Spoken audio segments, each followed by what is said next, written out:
Public Nemesis Media. If there was one event that needed a lot of cleaning from myths, propaganda, and straight-up lies, it would be the dissolution of Yugoslavia and the wars that followed it. The mainstream narratives about the Yugoslav Wars are downright comical. It's 2023 and we are still listening to the same lies that we heard in the mid-1990s. I'm sorry that I'm playing the "it's literally the current year" card, but I'm very disappointed by how little progress has been made in destroying the lies about Yugoslavia's breakup. Now, Balkan history is complicated in general, and many people aren't aware of the extent of said historical complications. I can't even begin to describe the frustration of an average Balkaner watching a video from some Western historian where he tries to explain a historical event from the Balkans and fails miserably doing so. That is such I mean... A video like that is the subject of this response, "The Worst War You Never Learned About" by Johnny Harris. I'll be honest, I have no idea who Johnny Harris is. I saw this video pop up in my feed when it was uploaded. I watched it, facepalmed in disbelief, and that's all I know about him. Granted, I'm quite late with my response to this video, but better late than never. I'm also apparently not the first one to call him out, and if he continues like this, I'll most likely not be the last one.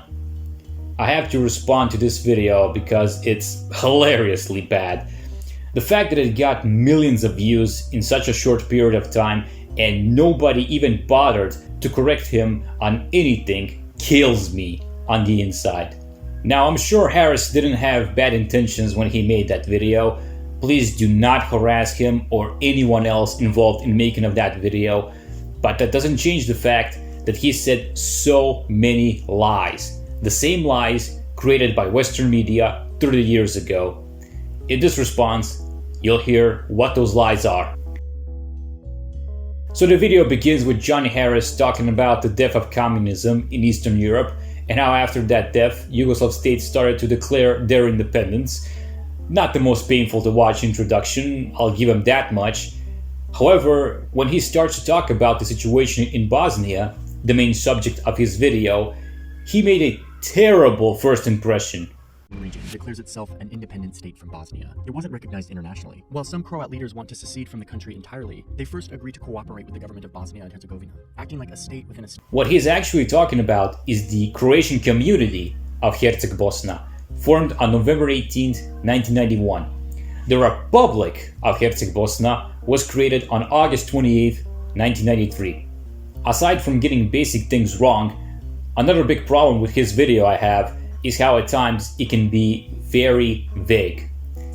To see what I'm talking about, before we go on, we have to look back up here at Serbia, this leader, Milosevic. This guy was a hyper-nationalist. He made his career stirring up ethnic tensions between Serbs, Croats, and Bosniaks. So he's seen all of this as a good thing. Can you give us examples how Milosevic was raising ethnic tensions in Yugoslavia? No? We'll just have to take your word for it? I don't mean to sound like his fanboy, but vagueness is never good. You have to show us.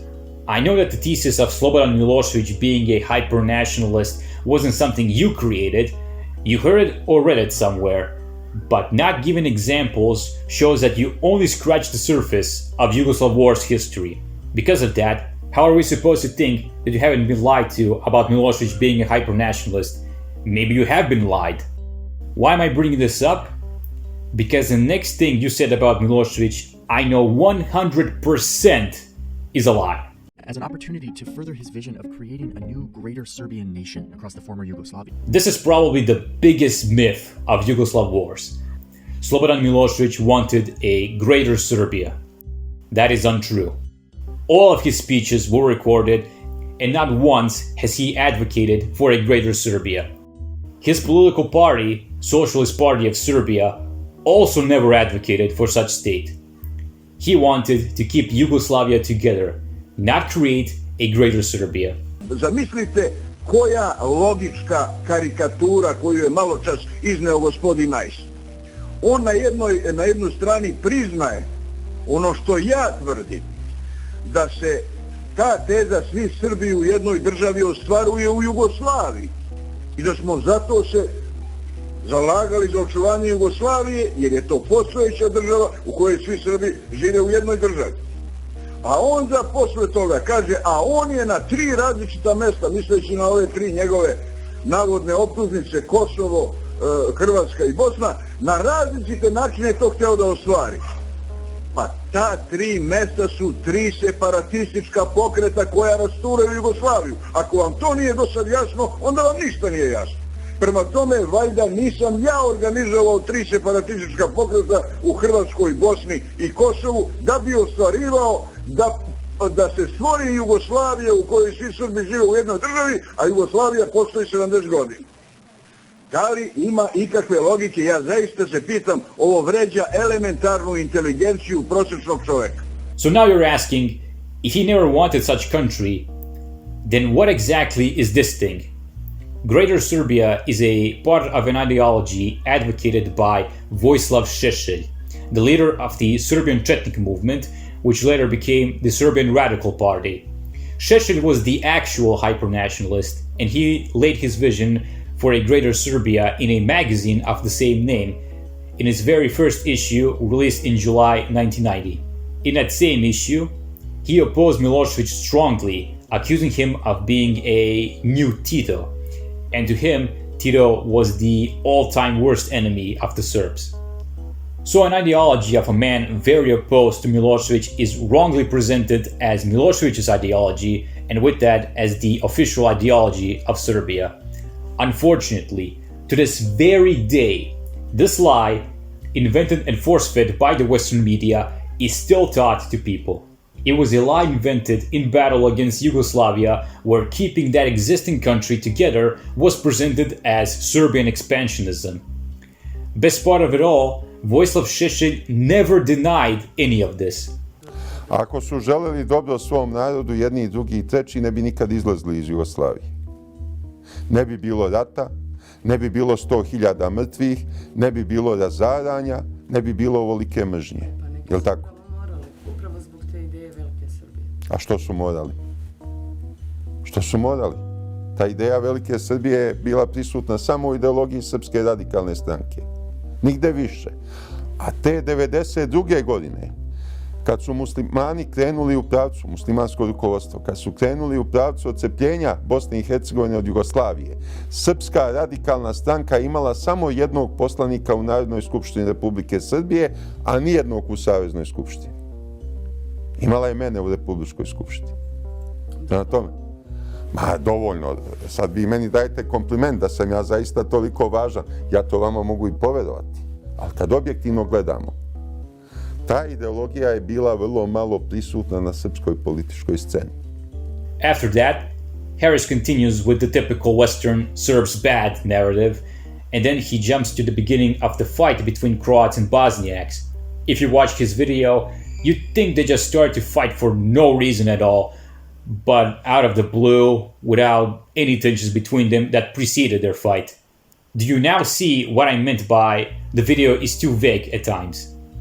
Then he mentions safe zone establishments, where Bosniak civilians stay, but Serb troops attack them, the civilians. You will hear soon why that narrative isn't completely honest. Afterwards comes the peace agreement between Croats and Bosniaks created by the United States of America. So far, the US and the rest of the NATO bloc were presented as inactive bystanders, which is another myth in the mainstream narrative of the Yugoslav Wars. This may be a little off topic, but because that's the impression this video gives, I have to show you clips of Mr. Michael Parenti explaining how that narrative is false. What I'm saying to you is that there was a conscious and deliberate plan to fragment and break up Yugoslavia. The other blow was in November 1990, when President George Bush went to the U.S. Congress and pressured them to pass the foreign appropriations law that called for the cutting off of all aid and credits to Yugoslavia. Trading without credits can be a disaster, especially for a country that doesn't have a hard currency, and this had a devastating effect on the country. The law also demanded that if any republic in Yugoslavia wanted further U.S. aid, it would have to break away from Yugoslavia and declare its independence.